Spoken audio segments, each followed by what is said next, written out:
What makes this film more engaging and emotionally satisfying than either earlier version of M is writer-director Roman Vignoli Barreto reworking the story so the character of Amalia takes the initiative to rescue her own daughter. This is not something you would have seen in a Hollywood film of the era, where it was de rigueur to have the leading man arrive in the nick of time to save the helpless women.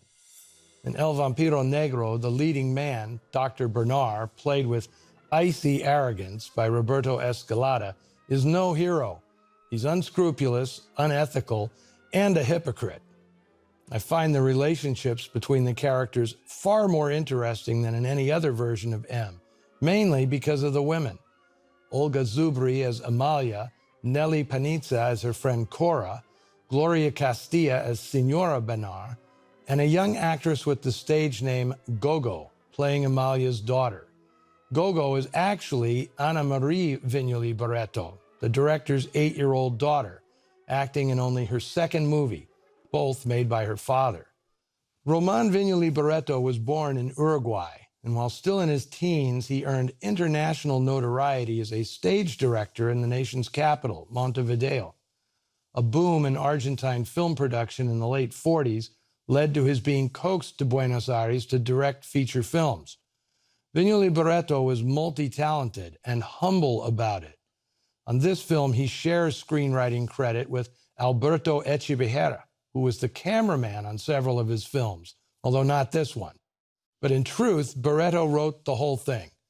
He preferred to share credits with his colleagues rather than appear to be a one-man band.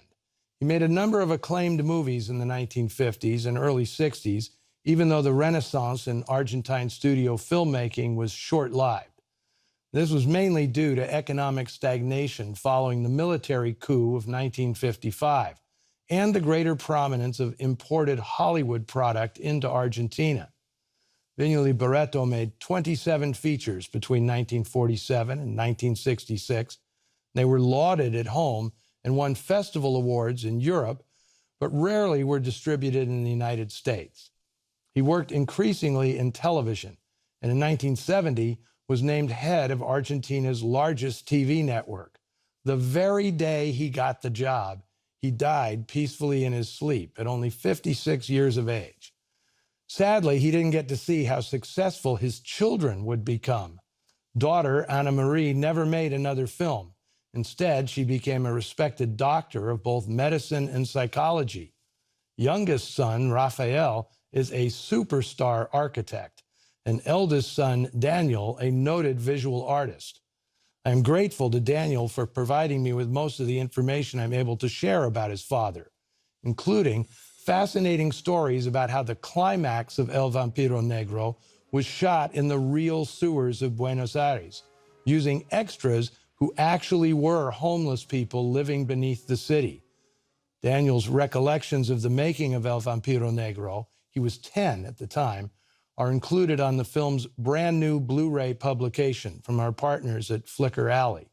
The package contains a lot of special features, including a comparison of all 3 versions of M.